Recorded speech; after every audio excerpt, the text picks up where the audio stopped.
পরিপূর্ণ সফলতা না আসা পর্যন্ত আমরা ঐক্যটা ধরে রাখব। এটাকে সুন্দর এবং কঠিনভাবে মন স্থিরভাবে আমরা যাতে রাখতে পারি, সেই জন্য আমাদের আলোচনাগুলো পর্যায়ক্রমে চলতেছে। মোশাররফ সরকার যেটা বলছে যে আমরা প্রত্যেকটা কাজ দালিলিকভাবে দলিলের মাধ্যমে আমরা জানতে পারছি যে সিবিডি হবে, আইসিসি হবে, রাজুকের অনুমোদন বন্ধ হয়েছে, অধিগ্রহণের প্রকল্প চলছে। এই কাজগুলো আমরাও চাই যে দালিলিকভাবে দলিলের মাধ্যমে এই কাজগুলো যাতে বন্ধ হয়। এই জন্য আমাদের আন্দোলন চালায় যেতে হইব, যে পর্যন্ত আমাদের মেয়র সাহেব থেকে আমরা এই সুস্পষ্ট প্রস্তাবনা না পাবো সে পর্যন্ত আমরা চেষ্টা করে যাব। কিন্তু জন্মভূমি রক্ষার জন্য কারো কোনো দ্বিমত ছিল না।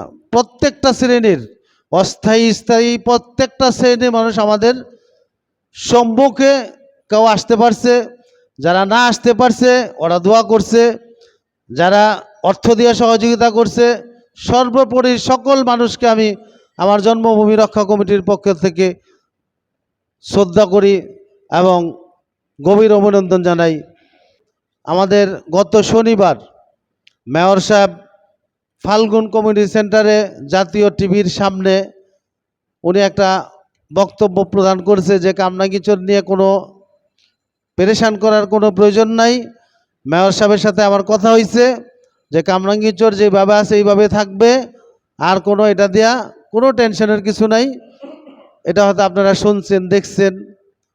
তারপরে আমরা আবার এমপি সাহেবের সাথে যোগাযোগ করছি যে পাবলিক জনগণ আপনার এই বিষয়টা চাইতেছে যে মেয়র সাহেবের সাথে নিয়ে কামরাঙ্গীরচরের ভিতরে মঞ্চ তৈরি করা এবং অভিনন্দন জানায় মেয়র সাহেবের সাথে আপনি আইসা এই কথাগুলো বলার জন্য, যেহেতু এই প্রকল্পর কারণে 104 ফুট রাস্তাটা প্রয়োজন ছিল, যেহেতু প্রকল্প বাদই করে দিছে, এটা থেকে পিছনেই চলে গেছে, তাহলে আমাদের এই 104 ফুট রাস্তা আর আমাদের কোনো প্রয়োজন নাই। আর আরেকটা বিষয় হলো আগামী সপ্তাহে আমাদের মেয়র সাহেবের সাথে আলোচনা আসবে। আগামী সপ্তাহে আলোচনায় আমাদের এই যে মোশাররফ সরকার যে প্রস্তাবগুলো দিছে এই প্রস্তাবগুলো আমরা লিখিত আকারে পেশ করব। প্রথম প্রস্তাবটা হইল যে খোলামোড়া থেকে কামরাঙ্গীরচরের 20টার যে ছাড়পত্র সিটি কর্পোরেশন বন্ধ করে রাখছে, এই ছাড়পত্র টাকা দিয়ে দেওয়ার জন্য আমরা অনুরোধ করব। দ্বিতীয় প্রস্তাবটা হইল যে যেহেতু আমাদের সিবিডি আইসিসি প্রকল্পটা বাদ, সেহেতু আমাদের 104 ফুট রাস্তার কোনো প্রয়োজন নাই। তৃতীয় প্রস্তাব হইল আমাদের যে রাজুকের অনুমোদন লিখিতভাবে বন্ধ হয়েছে, এই রাজুকের অনুমোদনটা পুনর্বহাল করতে হবে। চতুর্থ প্রস্তাব হইল যে অধিগ্রহণের যে একটা কাগজ আমাদের লিস্ট আসছিল, এই অধিগ্রহণটা বন্ধ করার জন্য লিখিতভাবে একটা মেয়র সাহেবের ডিসির বরাবর অনুমোদন এটা বন্ধ করার জন্য একটা প্রস্তাব দিতে হবে। আমাদের এই 5টা প্রস্তাব লিখিত আকারে আমরা হয়তো আগামী সপ্তাহে মেয়র সাহেবের সাথে আমাদের কাউন্সিলর, আমাদের থানার প্রেসিডেন্ট সেক্রেটারি, জন্মভূমি রক্ষা কমিটির লোক বৈশা আমরা তো এই প্রস্তাবগুলো দিব। এখন বিষয়টা হয়েছে আমাদের প্রত্যেকটা লোক, অস্থায়ী স্থায়ী প্রত্যেকটা লোক আমাদের জন্মভূমির সম্পৃক্ত ছিল। আমাদের একটা পরামর্শ হইল, আজকের মূল পরামর্শ, যে আমরা এই আন্দোলনে অহিংস আন্দোলন করার পর আমরা কোনো বাধা বিপত্তি, কোনো ক্ষতিগ্রস্ত না হয়ে আমরা একটা পর্যায়ে এমন আশা করতে পারি যে আমরা আন্দোলনটা সফলতার অর্জন করেছি। সম্মানিত উপস্থিতি, আমাদের এলাকার যারা একসাথে কাজ করছেন আপনারা সবাই নেতৃবৃন্দকে চিনেন। সত্যিকার অর্থে নেতৃত্বের আগে জনগণ দরকার, জনগণ ছাড়া নেতারা শূন্য, আর নেতৃত্ব ছাড়াও জনগণ ঐক্য হয় না। আজকে না বললেও নয়, আমাদের সম্মানিত সদস্য সচিব জনাব ফারুক সাহেব, ওনার প্রতিটা কদমের সাথে আমি সম্পৃক্ত ছিলাম।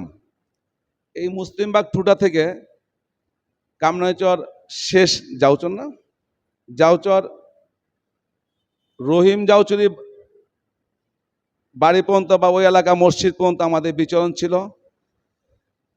আমাদের এই প্রোগ্রামগুলি চলতে গিয়ে আসলেই অনেক কষ্ট করতে হয়েছে। দেখা যায় রাত্রে 2টার সময় আমরা একসাথে মিটিং করছি, 3টা পর্যন্ত মিটিং করছি। ঘরে গেলে আমাদের যন্ত্রণা সহ্য করতে হয়েছে।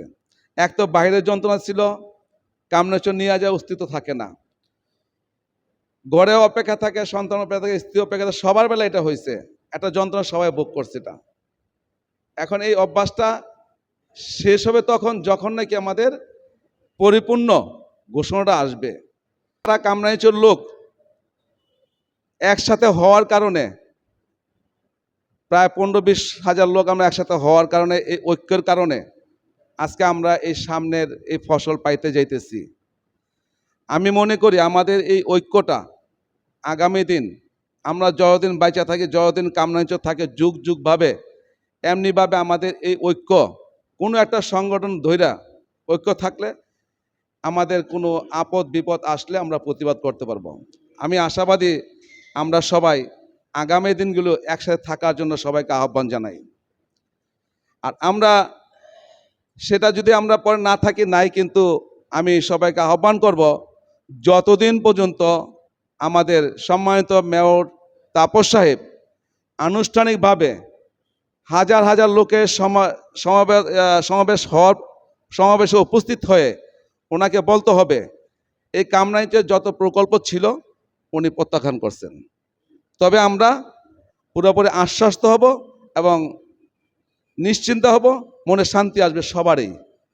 তো এটা ওনার এই কথা বলার পূর্বক্ষণ পর্যন্ত আমরা সবাই ঐক্য ধরে রাখতে চাই। কারো কথায় আমরা বিচ্যুত না হই, আমরা ঐক্য থাকি। কারণ আমরা এই যাবৎ কেউ কারো কাছ থেকে কোনো কিছু চায় না, সবাই যেতে শুধু ঐক্য, আর ঐক্যের বিকল্প নাই। তাই আগামী দিনগুলো এই ঐক্য প্রত্যাশায় আমি এখানে সমাপ্তি টানছি। ধন্যবাদ। আসসালামু আলাইকুম।